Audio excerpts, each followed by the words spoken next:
अब last episode की शुरुआत होती है। हमें लिफ्ट का वो सीन दिखाया जाता है जहाँ सारे ज़ोंबी जल चुके थे। क्वारंटीन सेंटर में अब सब अपनी फैमिली को याद करके रो रहे होते हैं। इधर लेडी पॉलिटिशियन ने अपना रेजिग्नेशन लेटर फाड़ दिया था। अब पहाड़ी पर का सीन दिखाया जाता है जहाँ बच्चे जा रहे थे। टेसू चल नहीं पा रहा होता है क्योंकि उसके पैर में ज्यादा चोट लगी थी। सब अपने स्कूल को जलते हुए देखते हैं। सुबह होती है, सब आगे बढ़ते हैं, लेकिन ओंजू कहती है कि तुम लोग जाओ, मैं वापस स्कूल जाऊंगी। उसे अभी भी सान के जिंदा होने की उम्मीद थी। सोयुक ओंजू के पीछे जाता है और नामरा सोयुक के पीछे जाती है। इधर नामरा बताती है कि यहाँ ना तो कोई ज़ोंबी बचा है और ना ही कोई इंसान। तब ओंजू जोर जोर से चिल्लाती है कि तुम एक बार भी मेरी बात मानकर मेरे साथ नहीं चले। यहाँ मैं अकेले हो गई हूँ। फिर सोयुक और नामरा उसे अपने साथ ले आते हैं। दूसरी तरफ रेस्क्यू ऑपरेशन चल रहा था।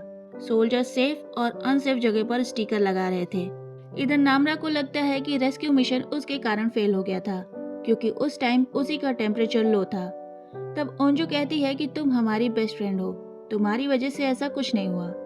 फिर नामरा याद करती है कि कैसे लाइफ में वो पहली बार बॉनफायर के पास बैठी थी और उसके पास उसके फ्रेंड्स थे। अगर वो बच गई तो वो ये चीज फिर से करना चाहेगी।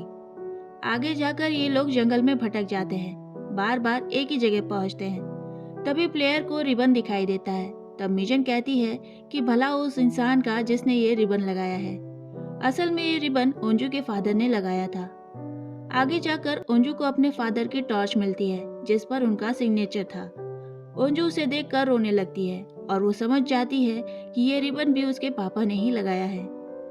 इधर सर्च टीम मिस्टर ली के घर पहुंचती है जहां मिस्टर ली की वाइफ और बेटा बंधे थे।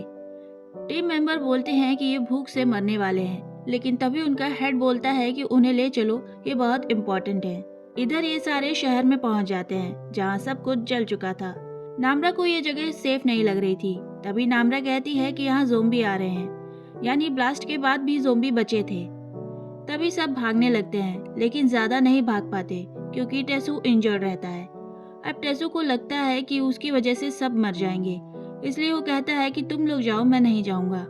लेकिन उसके साथ बाकी लोग भी रुक जाते हैं। अब सारे ज़ोंबी इन पर अटैक कर देते हैं। सभी फाइट करते हैं, एक दूसरे की हेल्प करते हैं। आर्चरी गर्ल के ऊपर एक ज़ोंबी अटैक कर देता है और तभी उसका भाई अपनी बहन की जान बचाने में इन्फेक्टेड हो जाता है। वो अपने भाई को किसी को मारने नहीं देती, लेकिन तभी वो ज़ोंबी बन जाता है और अपनी ही बहन पर अटैक कर देता है। तब नामरा आकर उसकी गर्दन तोड़ देती है। फिर सब जाने लगते हैं। नामरा पीछे ही थी।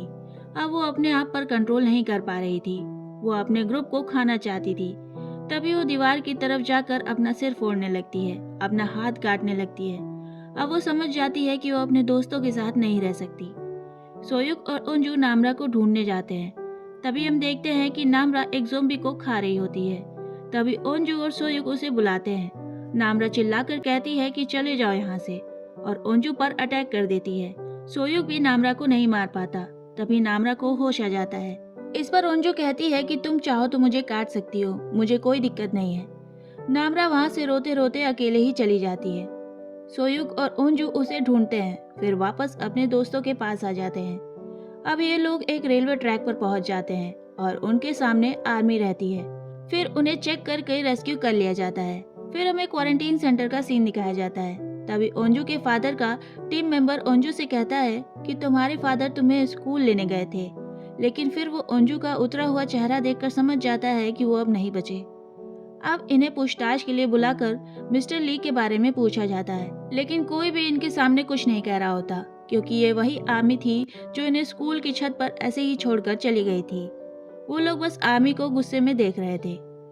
अब 3 महीने बाद का सीन दिखाया जाता है जहाँ लोग अपने मारे जाने वाले लोगों के नाम का चिप बांध रखे थे। चीजें धीरे धीरे नॉर्मल हो रही थी। शहर में ज़ोंबी नहीं थे। सर्दी का मौसम था, लोग धूप में निकल रहे थे। जो स्कूल के फ्रेंड्स थे वो अलग अलग रह रहे थे। अब हम ओंजू को देखते हैं जो रात में एक दीवार को फांद कर दूसरी तरफ जाती है। वहाँ हम देखते हैं कि ओंजू ने अपने सारे करीबों के नाम की चिट बांध रखी है। वो सभी को याद करके वहाँ खाने का सामान रखती है। वो सान को बहुत ज्यादा याद कर रही थी। जैसे ही वो जाने को होती है तभी उसे अपने स्कूल की छत पर आग जलते दिखाई देती है। ओंजू ये देख कर दंग रह जाती है। क्वारंटीन सेंटर में हमें मिजन को दिखाया जाता है जो कि एक कार्डबोर्ड पहनकर घूम रही थी, जिस पर लिखा था कि उसे कॉलेज में एडमिशन मिल जाएगा। ओंजो और सोयुक को मिले भी बहुत टाइम हो गया था। वो सोयुक को ढूंढती है।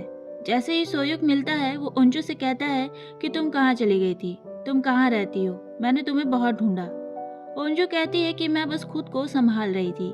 तुम्हें एक इम्पॉर्टेंट बात बतानी है। मैं बाहर गई थी जहाँ मुझे स्कूल की छत पर आग जलती हुई दिखाई दी। हो सकता है कि ये मेरा वहम हो, लेकिन मैं पागल नहीं हूँ, इसलिए मैं आज रात को वहाँ जा रही हूँ। लेकिन ये बात किसी को मत बताना। रात में जब ओंजो वहाँ आती है तो वहाँ सोयुक ही नहीं बल्कि पूरी टीम रहती है, जो साथ में यहाँ बचकर आए थे। सब ओंजो से कहते हैं कि हम तुम्हें अकेले नहीं जाने देंगे। अकेले रहकर भी क्या, हमारी फैमिली तो बची नहीं है। इससे अच्छा होगा कि स्कूल जाकर देखें कि हमारा कौन सा मेंबर बचा हुआ है। सभी उस पेड़ के पास जाते हैं जहाँ ओंजो ने चिट लगा रखा था।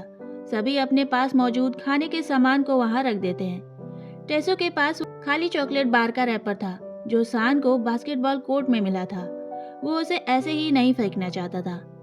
तभी आर्चरी गर्ल को स्कूल में आग जलते दिखाई देती है और सब समझ जाते हैं कि वहाँ कोई तो है। सभी कंस्ट्रक्शन बिल्डिंग में जाते हैं जहाँ सब कुछ जल चुका था। फिर वो लोग स्कूल जाते हैं। स्कूल में अब कुछ नहीं बचा था। वो लोग वही दिन याद करने लगते हैं। जब वो लोग डरते डरते छत पर पहुँचते हैं तो वहाँ जलती हुई लकड़ियाँ देखते हैं। वो आग बिल्कुल फ्रेश थी। तभी सब सोचने लगते हैं कि शायद यहाँ रेस्क्यू टीम आई होगी, या कोई यहाँ नया स्कूल बनाने के लिए आया होगा, या फिर कोई व्लॉगर यहाँ आया होगा। लेकिन तभी ओंजो कहती है कि ये बॉनफायर नामरा ने किया होगा, क्योंकि उसका मन था कि बॉनफायर के पास वो अपने दोस्तों के साथ बैठे। लेकिन कोई उसके जिंदा होने की बात को नहीं मानता। तभी नामरा पीछे से आ जाती है। सभी उसे देखकर शॉक हो जाते हैं कि वो जिंदा कैसे है, वो भी बिल्कुल सही सलामत। तभी नामरा कहती है कि तुम लोग मुझे ढूंढते ढूंढते आ ही गए। तुम लोग से मिलकर बहुत खुशी हुई। वो सबसे हालचाल लेती है। तभी ओंजो कहती है कि तुम हमारे साथ चलो, तुम बिल्कुल ठीक हो, तुम ज़ोंबी नहीं हो। तभी नामरा कहती है कि मैं तुम लोग के साथ नहीं चल सकती, मैं यहाँ खुश हूँ, यहाँ मेरे जैसे बहुत सारे लोग हैं। ओंजो कहती है कि हमारे साथ चलो। तभी नामरा कहती है कि वो लोग आ रहे हैं, और ये कहकर वो स्कूल की छत से जंप कर जाती है। ये देखकर सब शॉक हो जाते हैं और नीचे देखने पर उनकी आंखें फटी की फटी रह जाती हैं। और ये सस्पेंस रह जाता है कि कौन कौन उसके साथ है। क्या सान भी जिंदा है, और क्या इंसु भी अभी जिंदा है, ये लोग कैसे रह रहे हैं। और इसके साथ ही ये सीरीज यहाँ खत्म हो जाती है। तो आज के इस वीडियो में इतना ही। अगर वीडियो पसंद आया तो वीडियो को लाइक शेयर करें और चैनल को सब्सक्राइब करें। मिलते हैं अगले वीडियो में, तब तक के लिए बाय।